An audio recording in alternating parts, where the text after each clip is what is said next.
So in this video, we are going to take a problem called finding the kth largest element in an array. So in this problem, we are given an array, input array, and a number k. So k is basically the number which we want to return from the array, which is that largest number present in the array. So let's say if k is 3, k is given 3, then we have to return the third largest element which is present in this array. So in our case, third largest element will be 4. So how to approach this problem? So the basic approach will be sorting, that you can sort this array either in ascending or descending, and depending on how you sort, you can return the index, right? So let's see how we can do this in sorting. So let's say if we sort it in descending order, something like 6, 5, 4, 3, 2, 1. So the number which we want to return, like the kth element which we want to return, will be the k minus 1 index. Okay. So let's say if we want to sort it in ascending order. So here the element which we want to return will be n minus kth index. Like our n is 6 and the k is 3. So it should be present on third index. Let's see, 0, 1, 2, 3. Alright, so 4 is our third largest element. So for this approach, complexity will be n log n, considering we are using merge sort here. So this is not very optimal solution if we consider n to be as big as let's say 10 raised to power 19.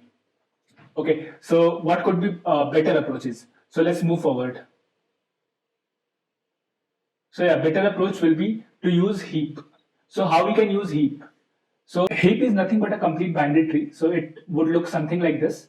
If we construct a complete binary tree, then it should look like this, right? So we can represent any array in form of complete binary tree, and that is what we would be using today. So to understand mean heap, the root of our complete binary tree, this binary tree, will always be the smallest element which will be present in this entire tree. Alright. So this is how mean heap is constructed. For max heap, root will always be the largest element. For let's say for our given array, the smallest element is 1 and largest is 8. So for mean heap, 1 will be always present here, and for max heap, 8 will be always the root of this tree. Okay, so let's see how we can construct this heap from this array. For a heap, the search operation is always constant time. We can always know that if it is a max heap or min heap, and we can always find the smallest element or largest element in our constant time, right? Because it will be on top, it will be the root. Similarly, insertion and deletion operation in a heap, it costs us log of n time, right? So this is all about the time complexity of the operations that we perform in heap. Let's see how we can start constructing heap. So for this, I'll initialize this array here, 3, 2, 1, 5, 6, and 4. All right, we're given that k is 3. Let's say the size of the array is 10 raised to power 19 or 10 raised to power 20. And let's say k is very small. For example, we are given here k is 3. So we should keep on adding all the elements from this array in our heap. Like building heap is costly, right? We have to traverse through the array first, and then we have to do the heapify operation. Heapify is nothing but this rearrangement of elements. I'll show you how it happens. So to optimize our cost, we will consider only k number of elements in our heap.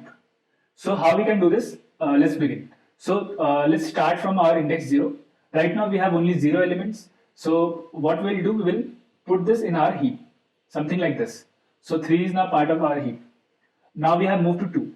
So for 2, as you know that we have taken min heap, and 2 would naturally come at the top. So I'll keep it stepwise. So first step it was 3, second step it was 3, 2 at the root, and 3 is here. Now we have moved to 1. So how it will rearrange itself?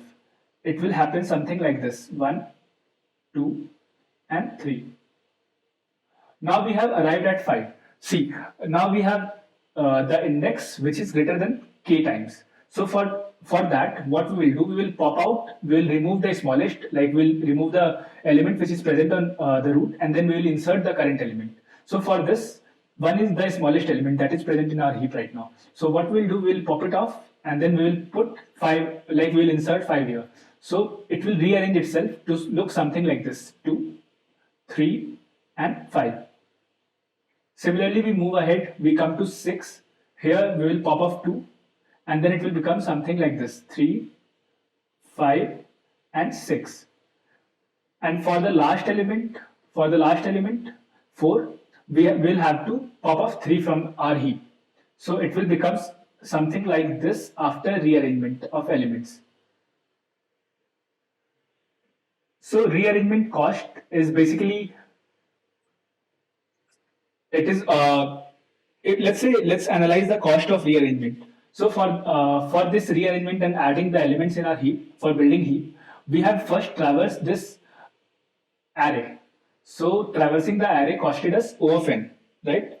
Searching was O of 1, and then like inserting one element was log of k, right? But we inserted total n numbers.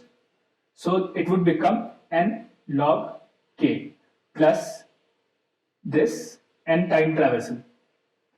So our whole complexity becomes big O of n plus n log k. So this is our complexity here. Let's see how we can do this in code. Or let's say how we can now find the kth largest element that is present. So what we found here, that our heap became something like this, 5 and 6, right? So when we have taken the k number of elements in our heap, then the element which is present on the root will become the number which we want to return, right? It will become the kth largest element. So what we have done here, we have basically popped out n minus k elements, right? So we have popped out n minus k elements out of this heap. So this is how we can find the kth largest element. If we consider that, let's say we have taken this max heap, then how we could have done it? So for max heap, basically we would need to pop k elements, and then the next element would be the top. I'll show you how. Let's say we want to find the third largest element, right? So first we would pop 6, right? Second element that we would be popping would be 5, and the third element, the kth element that we would pop, would become the element that we want to return. So that will become 4. So this is how max heap would work. I hope both the approaches are clear. Let's move to the code. We're given this input and this number k and the output, right? So in this function we are given 2 arguments, that is one is array and another is number k. So let's solve this problem using heap method, heap approach. So for heap, we'll build our heap using priority queue. Once we have the priority queue, once we have the heap initialized, then we'll loop into the this array that we are given. So for this, I'll simply loop in this array, and then I'll quickly add the elements which are present in this array to the heap. Now I'll check that if the size of our heap is less than or greater than our k value of k. If it is greater than k, then we'll have to pop off the element that is present on the top. So for that we use this poll function. So I'll poll it from the top k times, like n minus k times, right? So whatever will be remaining will be the element that I want to return. So for that I will simply return that element, the top element. So for that I will again poll it off, and then I'll return it. So let's run this. Alright, it is accepted. Cool.